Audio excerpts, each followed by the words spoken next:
ओम सर्वस्वरूपे सर्वेशे सर्वशक्ति समन्विते भयभस्त्राहिनो देवी दुर्गे देवी नमोस्तुते। शरणागत दीनार्थ परित्राण परायणे सर्वशार्ति हरे देवी नारायणी नमोस्तुते। नमस्कार, स्वागत है आपका आचार्य वाणी में। मैं आचार्य डॉक्टर विक्रमादित्य आपके साथ हूँ। आज का विषय हमारा वृषभ राशि वालों के लिए ग्रह नक्षत्रों का योग किस प्रकार का बनकर तैयार हो रहा है। देखिए, वृषभ राशि वालों के लिए ये जो समय है, जो मार्च का अंतिम काल है, बहुत विशेष है।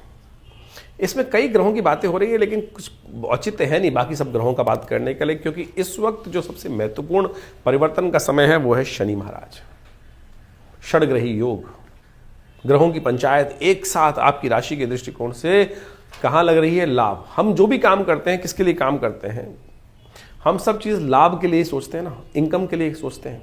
और आपके लाभ वाले भाव पर इन ग्रहों ने एक साथ ऐसा जमावड़ा लगा दिया है बहुत वर्षों बाद, कि जो कई प्रकार से आपकी राशि के दृष्टिकोण से वहां एकत्र होकर, शनि भी वहां पर एकत्र होने जा रहे हैं, शनि भी वहां पदार्पण करने जा रहे हैं, जो विशेष तौर पर आपके लिए कई प्रकार के विचित्र योग बनाएंगे। ऐसे में ग्रह नक्षत्रों के दृष्टिकोण से यदि समझें तो वृषभ राशि वालों के लिए ये जो समय दिखाई देता है, ये कहीं ना कहीं आर्थिक तौर पर कुछ कष्ट उत्पन्न करने के योग बना सकता है। जी हाँ, सावधान हो जाना चाहिए आपको।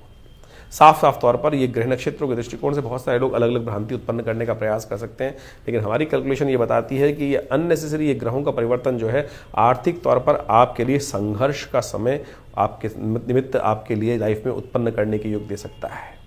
साथ साथ तौर पर आपकी राशि के दृष्टिकोण से यदि हम बात करें तो ग्रह नक्षत्रों के दृष्टिकोण से आपको समय का सही उपयोग करने की आवश्यकता है। यदि समय का सही उपयोग नहीं किया आपने, अननेसेसरी जिद में अड़े रहे, तो बने बनाए काम को, बने बनाए लाभ को, आते आते लाभ को कहीं ना कहीं कुछ रुकावट आपके ग्रह आपके कारण से उत्पन्न कर सकते हैं। कारण क्या है? इस वक्त आपके ग्रह जो है, जो चतुर्ग्रही योग बनाकर तैयार बैठे हुए हैं, राहु, सूर्य, बुध, शुक्र एकादशवें भाव में विराजमान ही है, और उनके साथ साथ वहां पर बहुत जल्दी इस मार्च के अंतिम काल में भी चंद्रमा पहुंच जाएंगे, और साथ साथ शनि भी पहुंच जाएंगे। वो शनि महाराज वहां पहुंचने के बाद जो स्थिति बचाएंगे, हमने एक अलग से वीडियो बनाया था इसके ऊपर पूरी तरह से कि क्या प्रभाव उत्पन्न होगा। लेकिन इस वक्त गोचर के प्रभाव के अनुसार से आपको विशेष तौर पर ध्यान रखने की जरूरत है कि ये ग्रहों का युति जो है वो कहीं ना कहीं विश्व के दृष्टिकोण से कहीं ना कहीं परेशानी करने की योग देती है। ठीक है, राहु वहां बैठकर आपके लिए बहुत सुंदर तरह से लाभ का योग दे रहे हैं, लेकिन इन सब का जो जैसे जैसे ये सूर्य के ग्रास से बाहर निकलेंगे, अभी तो सूर्य ने क्या कर रखा है, इन सबको इनके अपनी ताकतों को खत्म कर रखा है। सूर्य ने वहां पर शुक्र को भी अस्त कर रखा है, बुध को भी अस्त कर रखा है, और साथ साथ शनि को भी अस्त कर रखा है। लेकिन बहुत लंबे समय तक इन सब चीजों को अस्त नहीं रख सकते सूर्य। इन सब ने उदय होना है और इन सब ने अपना अपना प्रभाव दिखाना है, और जहां ज्यादा बर्तन इकट्ठे होते हैं वह खड़कते ही हैं। तो ये खड़कने को क्या होगा कि अंतर्द्वंद के कारण से आपके लाभ में वंच की परेशानी, आर्थिक क्षेत्र में लाभ में कहीं ना कहीं ग्रहण लगाने के योग दे सकते हैं। तो आपको ध्यान रखते हुए कार्य करने की जरूरत है, इन सब चीज़ों को समझते हुए करने की जरूरत है। हम आपको इनका निदान भी बताने वाले हैं। ये जो आर्थिक योग का योग बना, नुकसान का योग बना, इससे कैसे, देखिए भगवान हर जगह दरवाजा खोल के रखते हैं, कहीं ना कहीं प्रकृति कहीं ना कहीं दरवाजा खोल के देती है, और ज्ञानवान लोग जो होते हैं उसका लाभ ले लेते हैं। ऐसे में जो स्थिति खराब है उसको ठीक करने के लिए बड़ा सुंदर योग बन रहा है कि नवरात्र जैसे ही शनि पदार्पण परिवर्तन की तरफ जाएंगे 29 तारीख को, उसके अगले दिन ही नवरात्र आरंभ हो जाएंगे। और माँ भगवती जो इस बार आरूढ़ हो रही हैं, आ रही हैं इस बार हाथी पर आरूढ़ होकर। जब हाथी पर आरूढ़ सवारी पर आती है ना भगवती, जो भगवान की पूजन करते हैं, उनको प्रतिष्ठित कराते हैं, हाथी पर आरूढ़ होकर आएंगी तो क्या होगा? समृद्धि लाएंगी, सौभाग्य को लाएंगी, वृष्टि लाएंगी, सुख को योग बनाएंगी। और ध्यान रखिएगा, इस बार भगवती का प्रस्थान जो होगा ना, वो महिष पर होगा, और वो शोक योग है, वो रोग योग बनाएगा। तो ऐसे में आपको खास तौर पे ध्यान रखना है किस प्रकार से, वो सारी बातें हम आपको बताएंगे सिलसिलेवार तरीके। सबसे पहले बात कर लेते हैं 21 तारीख की। 21 तारीख शुक्रवार का अवसर, सप्तमी तिथि विद्यमान है इस दिन, और ग्रह नक्षत्रों के दृष्टिकोण से यदि हम आपकी राशि के अनुसार से बात करें तो आपके लिए शुभ योग बनकर तैयार हो रहा है, लाभ का योग बन रहा है, अच्छा है। बृहस्पति के सम्मुख होकर जो चंद्रमा विराजमान है वो आपके लिए कहीं ना कहीं लाभ की स्थिति उत्पन्न करते दिखाई दे रहे हैं। गजकेसरी योग निर्माण है जो आपके लिए अच्छा है। बहुत सारी चीज़ों के लिए आपके लिए अच्छा रहेगा। मन फिर भी थोड़ा सा परेशान है, लेकिन चिंता ना करें, आप अपने रास्ते को ठीक से प्राप्त कर सकते हैं। भद्रा का योग है, ध्यान रखिएगा इस दिन नए कार्यों में हाथ डालने से थोड़ा बचना चाहिए, रेगुलर चलते हुए कार्य करना अच्छा रहेगा। इस दिन ज्येष्ठा नक्षत्र है, अगले दिन मूल नक्षत्र है, तो ऐसे में जो जातक जन्म लेते हैं उनकी मूल शांति माता पिता को अवश्य करानी चाहिए, नहीं तो बच्चा पूरे जीवन कष्ट में रहता है, परेशान रहता है। तो इस बात का ध्यान रखते हुए कार्य करना आपके लिए बहुत अच्छा रहेगा, जरूरी रहेगा। तो वृषभ राशि वालों, आपने अभी समझा 21 तारीख को ग्रहों का योग किस प्रकार से। 22 तारीख को ग्रहों का योग जो बन रहा है वो शनिवार का अवसर है, अष्टमी तिथि इस दिन विद्यमान है, और उस दिन नक्षत्रों के दृष्टिकोण से जैसा हमने आपको बता दिया मूल नक्षत्र रहेगा, तो अवश्य ध्यान रखिएगा कि यदि नया जातक जन्म ले रहा है तो मूल शांति करा लीजिएगा। इस दिन ग्रह नक्षत्रों का परिवर्तन का योग बन रहा है, थोड़ा सा आपके अंदर जो है थोड़ा सा कार्य को करने के प्रति थोड़ी सी उदासीनता मनोमस्तिष्क में छा सकती है, ध्यान रखिएगा। ये उदासीनता व्यर्थ है, मौसम ऐसा चलता है इन दिनों, आमतौर पर जो होता है थोड़ा सा आलस ज़्यादा रहता है मनोमस्तिष्क में, थोड़ा सा मन मस्तिष्क वीक रहता है, और ऐसे में ग्रहों का परिवर्तन जो आपके लिए हो रहा है वो कहीं ना कहीं बंधन युक्त है, कहीं ना कहीं मन में खुलकर काम करने में बंधन आता दिखाई दे रहा है। इस दिन शीतला माता की पूजा की जाती है। भारत देश के अंदर विशेष तौर पर उत्तर भारत में इस दिन बासा भोजन करने की परंपरा है, उसका बहुत वैज्ञानिक कारण है, और ऐसे में कहा जाता है स्किन डिसीज को ठीक करने के लिए माता शीतला का पूजन कर जहाँ होली जली होती है वहाँ जाके पूजन कर उस राख को थोड़ा सा पानी में मिलाकर अपने घर में यदि हर जगह छिड़क लिया जाए तो कहा जाता है कि घर से समस्त बीमारियाँ शोक दूर हो जाते हैं। इस छोटे से टोटके को नीम के पत्ते डालकर अवश्य करना चाहिए। दूध युक्त जल लेकर थोड़ा सा छींटा हर घर के कोने पर लगा देना चाहिए। तमाम इन्फेक्शन को ठीक करने के लिए, समस्त कष्टों को दूर करने के लिए माँ भगवती का आशीर्वाद के स्वरूप में ये उपाय बड़ा कल्याणकारी योग बनाता है। 23 तारीख का दिन रविवार का अवसर है, इस दिन नवमी तिथि विद्यमान है, और इस दिन शहीदी दिवस है। जिन महान विभूतियों ने भारत की रक्षा के लिए, भारत की स्वतंत्रता के लिए अपना संपूर्ण समर्पण कर दिया, उनके प्रति हमें समर्पण भाव रखते हुए हमने विवेकानंद योगाश्रम में इस दिन आश्रम में जो यज्ञ होता है, कार्यक्रम होता है, उसी में श्रद्धांजलि समारोह भी रखा है। आप भी आ सकते हैं, यज्ञ में भाग लें। नवग्रह शांति महायज्ञ का कार्यक्रम भी रहेगा, सुबह 8 बजे से लेकर 11 बजे तक ये कार्यक्रम रहेगा विवेकानंद योगाश्रम में। सादर आप आमंत्रित हैं। ग्रह नक्षत्रों के दृष्टिकोण से दिन थोड़ा हल्का दिखाई देता है आपके लिए, थोड़ा सा आलस्य मनोमस्तिष्क पे ज़्यादा छाता दिखाई दे रहा है। थोड़ा सा अपने आप को प्रोवोक कीजिए, ज़्यादा थोड़ा सा कोशिश ये कीजिए, आपने जो अननेसेसरी का साइकोलॉजिकल थोड़ा सा डिप्रेशन थोड़ा सा परेशान कर रहा है, उससे बाहर आने का प्रयास कीजिए। विरक्ति का भाव मन से हटाने का प्रयास कीजिए। संसार में माया का आवरण है, वो ऐसे ही रहेगा, संसार है चलने वाला है। थोड़ा इमोशनल पॉइंट ऑफ व्यू से अपने आप को स्ट्रॉन्ग करने की ज़रूरत है आपके लिए। भगवान सूर्य को सुबह सुबह जल दीजिए, क्योंकि सूर्य राहु के साथ चल रहे हैं इन दिनों आपकी राशि के दृष्टिकोण से थोड़ा सा इमोशनल सेटबैक उसके कारण से बनता दिखाई दे रहा है, तो हटाइए उसको, ठीक हो जाएगा। 24 तारीख सोमवार का अवसर, दशमी तिथि इस दिन विद्यमान है, और ग्रह नक्षत्रों के दृष्टिकोण से यदि हम समझें तो ये आपके लिए भाग्य में जाकर ग्रह योग परिवर्तन की तरफ जा रहे हैं, और भाग्य में बैठे हुए चंद्रमा कहीं ना कहीं आपके लिए सरलता उत्पन्न करते दिखाई दे रहे हैं। चीज़ों को समझने की शक्ति आपके अंदर अवश्य रहेगी। धर्म में जितना श्रद्धा रहेगी उतना आपके लिए अच्छा रहेगा। धर्म में अपनी इच्छा रखने का प्रयास कीजिए। सोमवार का अवसर है, भगवान का सुंदर पूजन करें, शिव का अभिषेक करें, आपके लिए अच्छा रहेगा। चावल का दान करना आपके लिए बड़ा श्रेष्ठ दिखाई देता है। 25 तारीख मंगलवार का अवसर, एकादशी तिथि है, पाप मोचनी एकादशी का योग बन रहा है, और अनेक पुराण इत्यादि स्मृति ग्रंथों के अंदर इस दिन का बड़ा विशेष महत्व कहा गया है। इस दिन विशेष तौर पर भगवान विष्णु का सुंदर रूप से पूजन किया जाता है। उनका समस्त पापों से मुक्ति करने के लिए कहा जाता है ना कि भगवान विष्णु का सुंदर स्तवन, भगवान ने कहा है सर्वधर्मान परित्यज्य मामेकं शरणं व्रज अहम त्वा सर्वपापेभ्यो मोक्षयिष्यामि मा शुचः। तो कहा जाता है कि भगवान की जो शरणागति प्राप्त कर लेते हैं समस्त पापों से मुक्ति हो जाती है उनकी।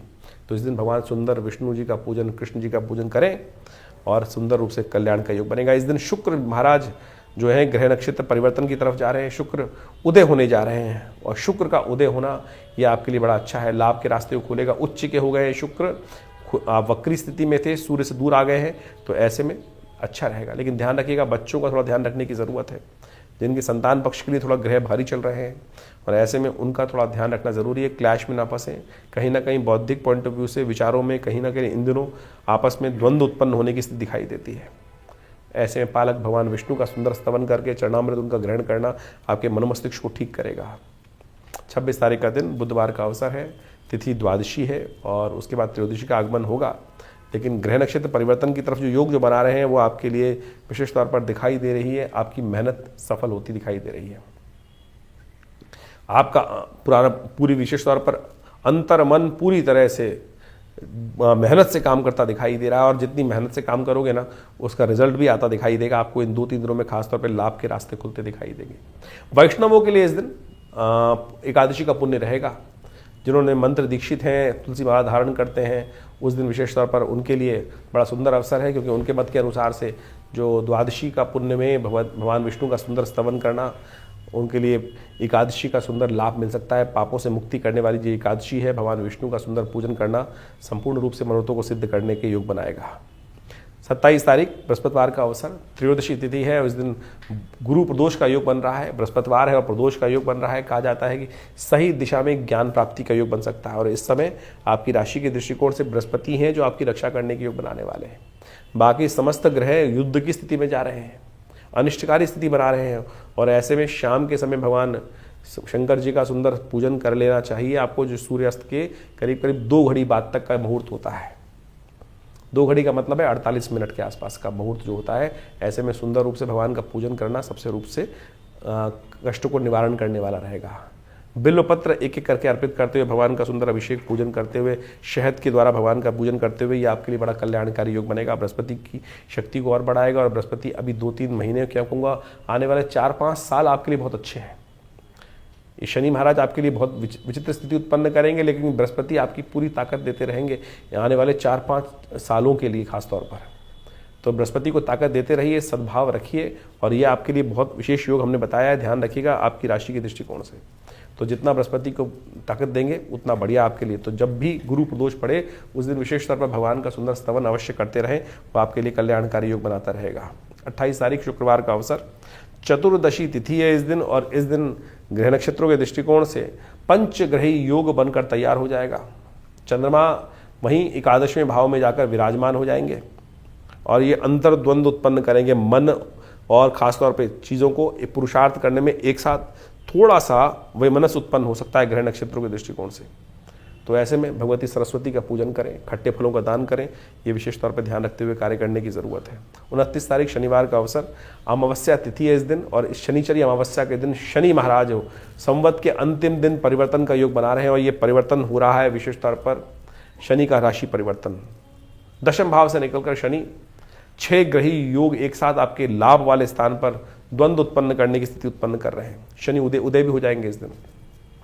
शनि जो पिछले करीब 1-1.5 महीने से अस्त चल रहे थे, अब उदय होने की तरफ जा रहे हैं, बदलने की तरफ जा रहे हैं, राशि परिवर्तन कर रहे हैं, और वहाँ पर ये थोड़ा सा आर्थिक संकट आपके जीवन में उत्पन्न कर सकते हैं। इसलिए इस शनिवार के दिन खासतौर पर ध्यान रखें, विशेष उपाय कर लें। एक तो खासतौर पर तुला दान कराएं, अपना सतनाजे का दान करें, शनि स्तोत्र का पाठ करें, हनुमान जी को विशेष प्रसन्न करें, हनुमान जी को चोला चढ़ाएं, ये बहुत ज़रूरी है आपकी राशि के दृष्टिकोण से। 30 तारीख का दिन ग्रह नक्षत्रों के दृष्टिकोण से आपके लिए रविवार का अवसर है उस दिन, और खासतौर पे बहुत महत्वपूर्ण योग है इस दिन। नव संवत भारत का आरंभ हो रहा है सनातन पद्धति का। आप सबको बहुत बहुत शुभकामना। सिद्धार्थ नाम का संवत है 2082, विक्रमादित्य संवत 2082 आरंभ हो रहा है, और ग्रह नक्षत्रों के दृष्टिकोण से यह आपके लिए संपूर्ण रूप से रक्षा का योग बना रहा है। भारतीय संस्कृति में, सनातन संस्कृति में इस दिन से भगवती दुर्गा की पूजन आरंभ होता है, और भगवती जो आ रही हैं इस बार, वो आ रही हैं विशेष तौर पर इस बार हाथी पर आरूढ़ होकर समृद्धिदायक योग देने के लिए। आपकी राशि के दृष्टिकोण से ये योग जो बन रहा है वो थोड़ा सा भारी दिखाई देता है आर्थिक संकट में, ध्यान रखिएगा। विशेष तौर पर शनि का ये परिवर्तन जो हुआ, जैसा हमने आपको समझाया, आर्थिक तौर पे कई प्रकार के अनिष्टकारी योग बना सकता है, अननेसेसरी खर्चे बढ़ा सकता है, अननेसेसरी के जुर्माने करा सकता है। स्वास्थ्य का ध्यान रखते हुए कार्य करना है। उन सब से बचने के लिए सुंदर रूप से भगवती की आराधना करें, उनका पूजन करें, उनकी प्रतिष्ठा करें, और भगवती का ये सुंदर रूप से पूजन आपको करना चाहिए। करीब करीब शाम को 6:30 साढ़े 4 के बाद उनकी प्रतिष्ठा करें। हमने विवेकानंद योगाश्रम में भी शाम के समय बड़ा सुंदर कार्यक्रम रखा है, उनका प्रतिष्ठा होगी। नवरात्र का सहस्त्र चंडी महायज्ञ आरंभ होगा, और माँ भगवती का सुंदर सानिध्य रहेगा। जो भगवती का शिव विग्रह 1947 में मुल्तान से आया था, वो हमारे आश्रम में प्रतिष्ठित है। पाकिस्तान से, मुल्तान से जब पूरा देश विभाजन की तरफ जा रहा था, लोग जान लेके भाग रहे थे, तो एक व्यक्ति एक भगवती का, श्रृंगवाहिनी भगवती दुर्गा का बहुत भारी शिव विग्रह आश्रम पर लेकर आया, और उनका पूजन आज भी नित्य प्रति वहाँ चलता है। उनका दर्शन करें, और इस नवरात्र में आश्रम में होने वाले यज्ञ में, सहस्त्र चंडी महायज्ञ में भाग लें। माँ भगवती कृपा से बहुत शुभ रहेगा आपके लिए, और आपकी राशि के दृष्टिकोण से बहुत सावधानी बरतने की ज़रूरत है आपके लिए। ध्यान रखते हुए कार्य करना ज़रूरी है। बहुत सारे लोग आपको इस बात को नहीं समझा रहे होंगे, लेकिन ध्यान रखिएगा ये शनि का पदार्पण, फैनी का परिवर्तन, ये शुभ नहीं है आपके लिए, खासतौर पर ध्यान रखने की ज़रूरत है। 31 तारीख सोमवार का अवसर है और द्वितीया तिथि उस दिन उदय है, तृतीया क्षय हो रही है इस दिन। ग्रह नक्षत्रों के दृष्टिकोण से 2-3 दिन स्वास्थ्य का थोड़ा ध्यान रखिएगा।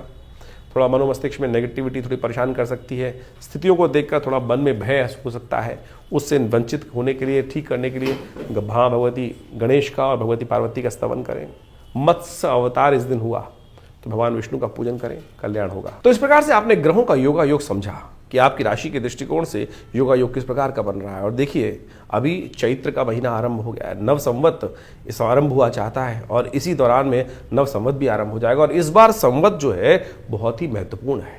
इस बार नव संवत जो शुरू हो रहा है, सिद्धार्थ नाम का संवत आरंभ हो रहा है और सिद्धार्थ यशस्वी संवत माना जाता है, समृद्धिदायक संवत माना जाता है। और इस बार संवत के जो राजा है, संवत 2082 जो शुरू होने जाता है विक्रमी संवत, उसके राजा रवि हैं, सूर्य हैं और मंत्री पद भी इस बार सूर्य के पास ही विद्यमान है। इस बार ग्रहों का, नक्षत्रों का योगा योग जिस प्रकार से नववर्ष के आरंभ में बन रहा है, ग्रहों की पंचायत पूरी लग गई है और आपकी राशि के अनुसार से उसका प्रभाव विशेष तौर पर देखने को मिल सकता है। विश्व एक अशांति के मुखार पर आकर बैठा हुआ है और ऐसे में आप समझें जो नववर्ष आरंभ हुआ उस समय पंच ग्रहों की युति एक स्पेसिफिक भाव में बनकर जो बन रही है, वो राज्य विश्व में कहीं ना कहीं प्राकृतिक आपदाओं का योग बना सकती है। साथ साथ कहीं ना कहीं विस्फोटक योग बनता दिखाई दे रहा है। युद्ध जो है आप समझे किस प्रकार से बहुत सारे विश्व के देशों में आपस में सामंजस्य स्थापित है नहीं और वो कहीं ना कहीं भयावह स्थिति ये बनने के कगार दिखाई देती है। और शनि महाराज का पदार्पण जैसे ही मीन राशि में इस नव संवत्स की पूर्व संध्या पर हुआ है, वो दिखाता है कि कहीं ना कहीं ये विश्व जो है वो कहीं ना कहीं, जब भी आप देखें पिछले करीब करीब 3 बार के पिछले 90 सालों के अंदर हमने एनालाइज करने का प्रयास किया, शनि जब भी मीन राशि में आते हैं और वो कहीं ना कहीं अशांति का वातावरण बनाते हैं और उसके बाद आगे जाके स्थितियां और खराब ही होती हैं। जैसे प्रथम विश्व युद्ध के दौरान पे देखें, जब मीन पर आए उसके बाद जैसे ही आगे बढ़े और उसके बाद भयावह स्थिति विश्व में अशांति की तरफ चलती चली गई। द्वितीय विश्व युद्ध के समय भी इसी प्रकार का वातावरण बना हुआ था। उसके बाद 1960 के दशक में भी इसी के 64 के आसपास का भी यही वातावरण रहा है। तो ऐसे में ध्यान रखते हुए कार्य करने की ज़रूरत है। विश्व के परिणिताओं को बहुत सोच समझ कर कार्य करने की ज़रूरत है। इस बार एक और विशेष तौर पर ग्रहों का योगा योग बन रहा है, जो नव संवत के साथ साथ इस बार नवरात्र आरंभ हो रहे हैं। भगवती का जो पदार्पण हो रहा है, वो पदार्पण जो हो रहा है वो तो हाथी पर हो रहा है, लेकिन भगवती का जो गमन हो रहा है यानी प्रस्थान जो हो रहा है वो महिष पर होता दिखाई दे रहा है। वो अशांति कारक है, कहीं ना कहीं रोग कारक दिखाई देता है, कहीं ना कहीं शोक कारक दिखाई देता है, अनिष्टकारी योग बनता दिखाई दे रहा है। तो ऐसे में सुंदर रूप से यथाउचित भाव से भगवती का सुंदर स्तवन कीजिएगा, प्रार्थना कीजिएगा कि माँ भगवती जब आई हैं समृद्धि दानक हाथी में सवार होकर आई है तो हमारे जीवन में कल्याण का मार्ग प्रशस्त हो। माँ भगवती को सुंदर प्रसन्न करने का प्रयास करें, कन्या पूजन यथाउचित भाव से करने का प्रयास करें। जैसा कि नवरात्र का सुंदर योग है, उसमें विशेष तौर पर समस्त अनिष्टों को दूर करने के लिए हमारी संस्कृति बताती है कि हम प्रार्थना करके माँ भगवती को प्रसन्न कर कर अपने जीवन के कष्टों को दूर करने का योग बना ही लेते हैं। तो इसी प्रकार से जैसा हमने आपको समझाने का प्रयास किया है, आपकी राशि के दृष्टिकोण से जो योगा योग है वो भी आपको समझते हुए कार्य करने का प्रयास करना चाहिए। देखिए, ग्रहों का योगा योग हर व्यक्ति के जीवन में अलग अलग प्रभाव डालता है। किसी के जीवन में सुख समृद्धि के योग बनते हैं, किसी के जीवन में असमृद्धि के योग बन जाते हैं। सारा डिपेंड करता है आपके कर्म के अनुसार से। समस्त जीवन में यदि अनिष्ट योग बने भी हों, तब भी यदि हमारे शुभ कर्म हैं तो कहीं ना कहीं हमको बचा के निकाल देंगे। और लोगों के मन में यह भाव रहता है कि शुभ कर्म किए कैसे जाते हैं। जो शुभ कर्म है वो वास्तविक तौर पे आपकी मानसिकता पे व्यक्त करते हैं। आप शुभ कर्म प्रत्यक्ष रूप से कर रहे हैं लेकिन मन आपका वहां नहीं है, तब कोई फायदा नहीं है। मनेव बंधन कारण मोक्ष शास्त्र कहा जाता है। हम भगवान का स्तवन कर रहे हैं, भगवती का स्तवन कर रहे हैं, रुद्राभिषेक कर रहे हैं, पूजन कर रहे हैं, लेकिन मन कहीं ना कहीं संसार में लिप्त है, उस परमात्मा की तरफ मन है ही नहीं, तो उस कर्म का फायदा ही क्या। केवल जो बाह्य तौर पे कर्म किया जा रहा है उसका ही प्रभाव प्राप्त होगा। लेकिन कोई व्यक्ति बाहर बैठा है और जो भाग्य से कहीं ना कहीं उसके शुभ योग बन नहीं रहे हैं, लेकिन मन से कहीं ना कहीं पवित्रता है, तो वो ज़्यादा लाभ देगा। तो इसलिए मन की पवित्रता को विशेष तौर पर मन की संलिप्तता का ध्यान रखते हुए कार्य करने का प्रयास करना चाहिए, और वही आपके जीवन में दुष्कर्मों से बचाकर शुभ कर्म की तरफ प्रेरित कर देता है, पुण्य जगा देता है। पुण्य और पाप की जो व्याख्या है वो बहुत विशेष तौर पर समझने की आवश्यकता है। शास्त्र में इसको अनेक प्रकार समझाने का प्रयास किया गया है। शास्त्र में, उपनिषद में एक कथा आती है, वो आपको समझनी चाहिए। एक कथा उपनिषद में बड़ी विचित्र प्रकार से बताई गई है। एक महात्मा थे, यज्ञ करते थे, पूजन पाठ बहुत बढ़िया करते थे और लोगों को प्रेरित करते थे। उन्हीं के आश्रम के बाहर एक कसाई दुकान चलाता था जिसमें जीव हत्या करता था, मांस बेचता था। संयोग से दोनों की मृत्यु एक ही समय पर हुई और कहा जाता है कि जब दोनों की मृत्यु एक समय पर हुई तो धर्मराज के समक्ष जब उपस्थित किया गया तो संत ने, क्योंकि यज्ञ इत्यादि किए थे, पुण्य किए थे, तो उनको अच्छा जो सम्मान हो सकता है, सम्मानित पद हो सकता है, ऊर्ध्व लोक होते हैं, वो प्राप्त हुए। लेकिन संत थोड़ी देर रुक गए क्योंकि उन्होंने पीछे देखा कि वो कसाई भी उनके साथ लाइन में लगा हुआ है, क्योंकि मृत्यु देवयोग से एक साथ ही हुई थी। तो जब कसाई का नंबर आया तो कसाई को विशेष तौर पर वही लोक प्राप्त हुए जो महात्मा को प्राप्त हुए। महात्मा वाचिक पढ़े। उपनिषद की कथा विशेष तौर पर ये बात करती है। तो जब चित्रगुप्त से पूछा गया कि संत ने कहा कि भाई यहाँ भी वो स्थिति है क्या कि जो लोग काम सही नहीं कर रहे हैं उनको भी विशेष तौर पर गलत कार्य करते हैं, अशुभ जीव हत्या करते हैं, उनको भी ऊर्ध्व लोक प्राप्त होते हैं। तो चित्रगुप्त ने उनका लेखा जोखा देख के बताया कि महाराज, इस जीव की जो स्थिति थी जीवात्मा की, वो ऐसी थी कि काम तो वो कसाई का करता था लेकिन मन से पूरा सरल था, क्योंकि यही भाव रहता था कि महात्मा इतने सुंदर कार्य करते हैं और मुझको, क्योंकि मुझे कुछ आता नहीं है, परिवार का जीवन यापन करने के लिए कसाई का काम मिल गया है, तो कब मेरे भाग्य जागेंगे और मैं भी महात्मा की तरह पुण्य कार्य करूंगा, यज्ञ करूंगा। मनेव बंधन कारण मोक्ष।